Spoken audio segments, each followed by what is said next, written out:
Thank you.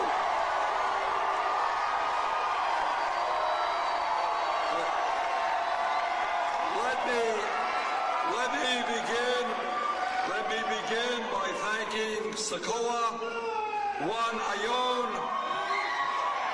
Let me thank Pastor Juan Hilton. And let me thank especially Rosario Dawson for that wonderful introduction.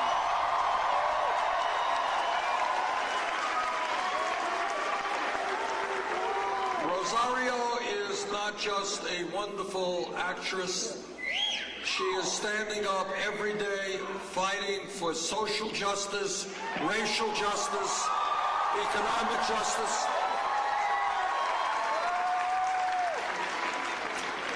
Let me also apologize to the many people who couldn't get in.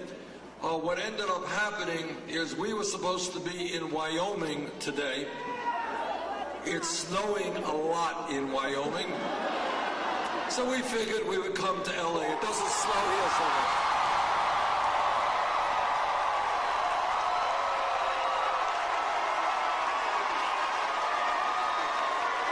And the problem that we had is we sent out an email and many, many thousands of people responded. This place only holds, I think, 2,300, and we have people outside. But this I promise, we will be back. There will be a larger venue.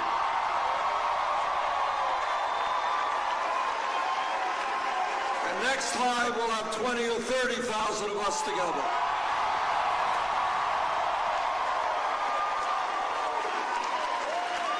Let me get right to the point and pick up where Rosario left off. There's some mythology going around out there that we cannot win this election. That is mythology.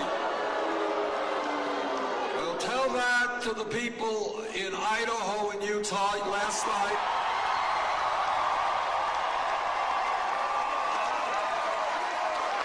They gave us almost 80% of the vote.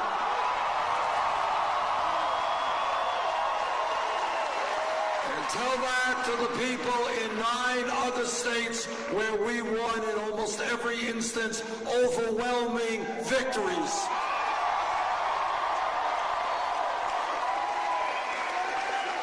Secretary Clinton did very well in the South. We are out of the South. We're in the West now.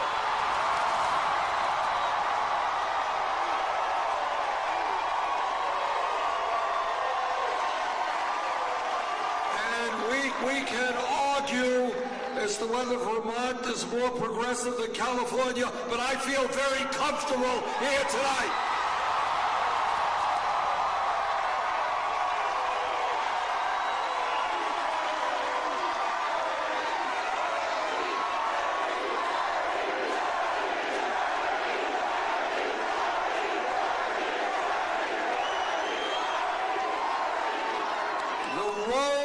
To the White House goes right through the West and right through California on June 7th.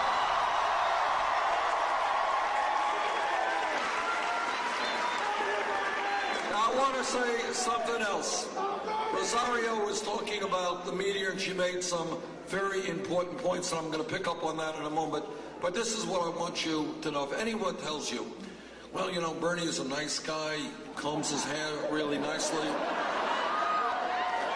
A1 dresser, all right? But, you know, he just can't win a general election. Can't beat her.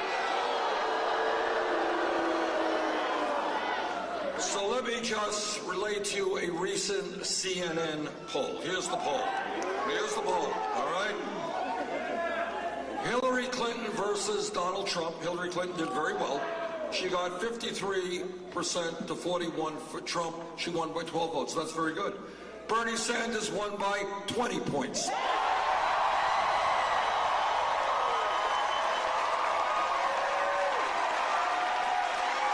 And by the way, that is true. That is true of virtually every national and statewide poll that is out there. We beat Trump, and we beat him badly.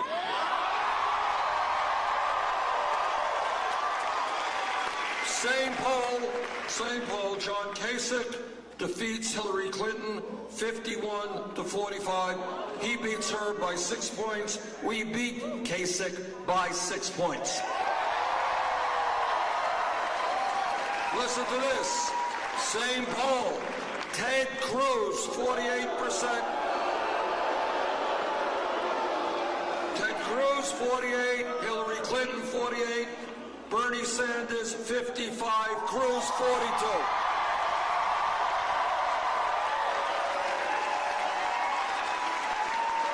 So that's the first point.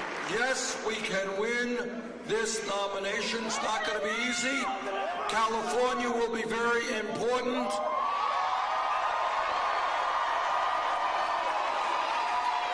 On June 7th, we're going to need a massive voter turnout. People can vote early, do that. But what I want to do also is just take a moment to tell you some of the differences between Secretary Clinton and myself, because they're really substantive differences.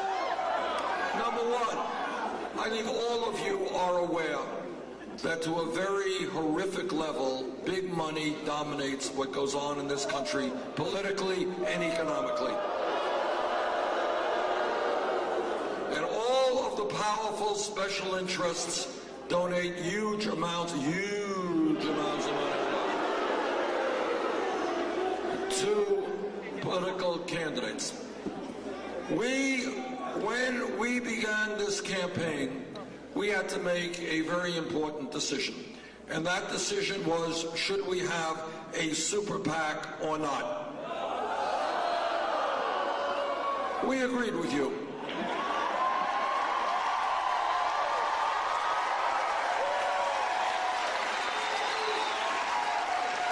And here's why. I don't represent the billionaire class. I don't represent Wall Street or corporate America or all the big money interests. So we decided it would be hypocritical to ask them for money or to take their money. What we chose to do is something very, very different, and in this day and age, pretty radical.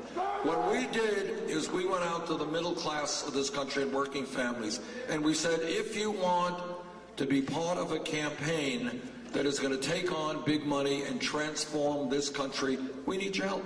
And you know what happened? And this, to me, honest to God, is mind-blowing. Never would have believed it could have happened. In the last 10 months, we have received well over 5 million individual campaign contributions.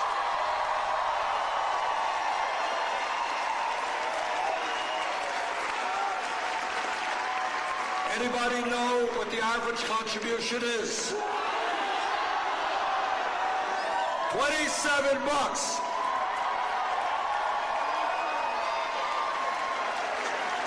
And that is revolutionary unto itself, because what we are showing is you can run a winning national campaign without begging the ruling class for money.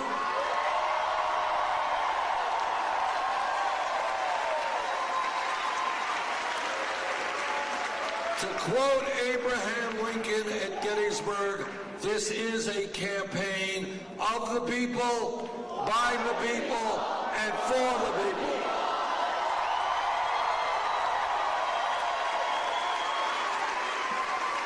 Now that's how we have raised our campaign contributions.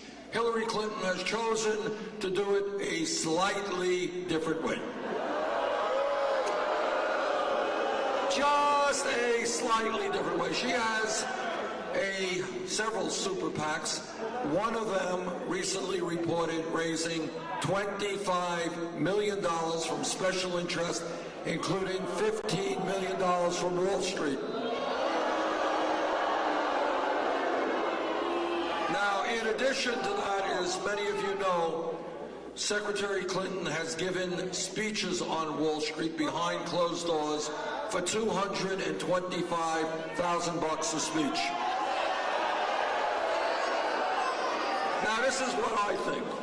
I think if somebody is given $225,000 for an hour speech, it must be a brilliant speech, It must be a mind-shattering speech. It must be a planetary transformative speech. It must be written in Shakespearean prose. And I think the Secretary should share that speech with all of us.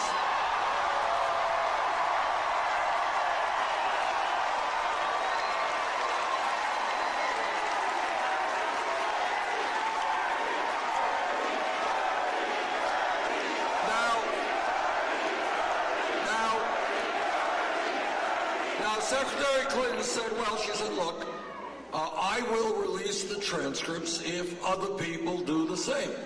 So, I've got a dramatic announcement, LA. You ready? It's a very important announcement. I am announcing tonight that I will release all of the speeches that I've given to Wall Street. And here they are. No speeches.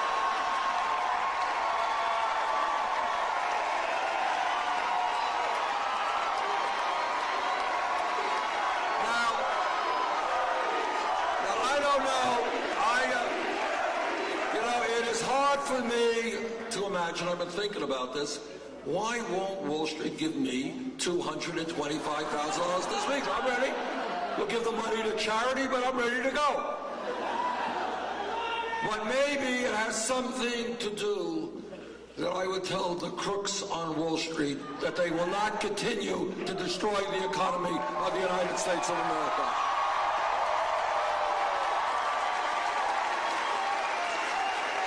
Maybe it has something to do with the fact that I would tell them that when you have a handful of financial institutions today with unbelievable political and economic power, we are going to break them up.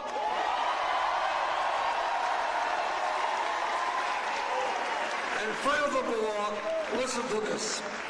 A month or so ago, actually longer than a month ago, Goldman Sachs. You all know Goldman Sachs is? You know Goldman Sachs, okay. Anyhow, they reached a settlement with the United States government for $5 billion. $5 billion. Now, why did they reach the settlement? Well, the answer is obvious. They defrauded the American people during before the financial crisis. They were selling worthless packages of subprime mortgage loans, and they and the other banks, their actions drove this country into the worst economic downturn, as you all know, since the Great Depression. But here's the point.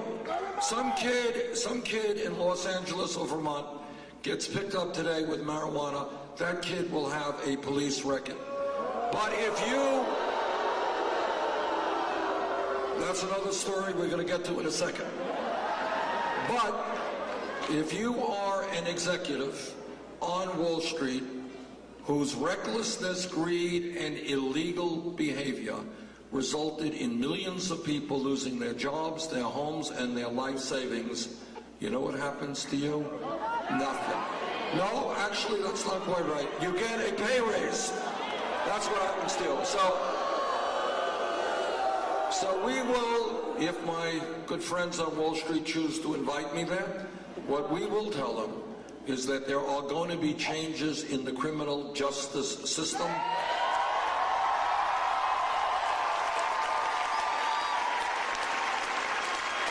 And it's not only low-income people and working people who go to jail, but CEOs and executives on Wall Street who break the law.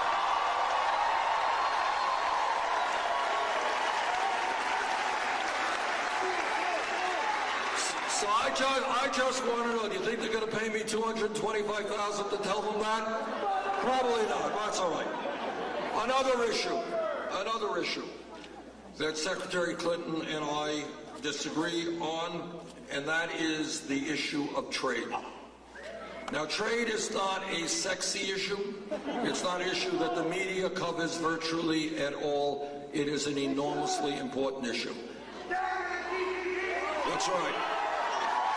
What we have seen in the last many years are trade agreements like NAFTA, CAFTA, permanent normal trade relations with China.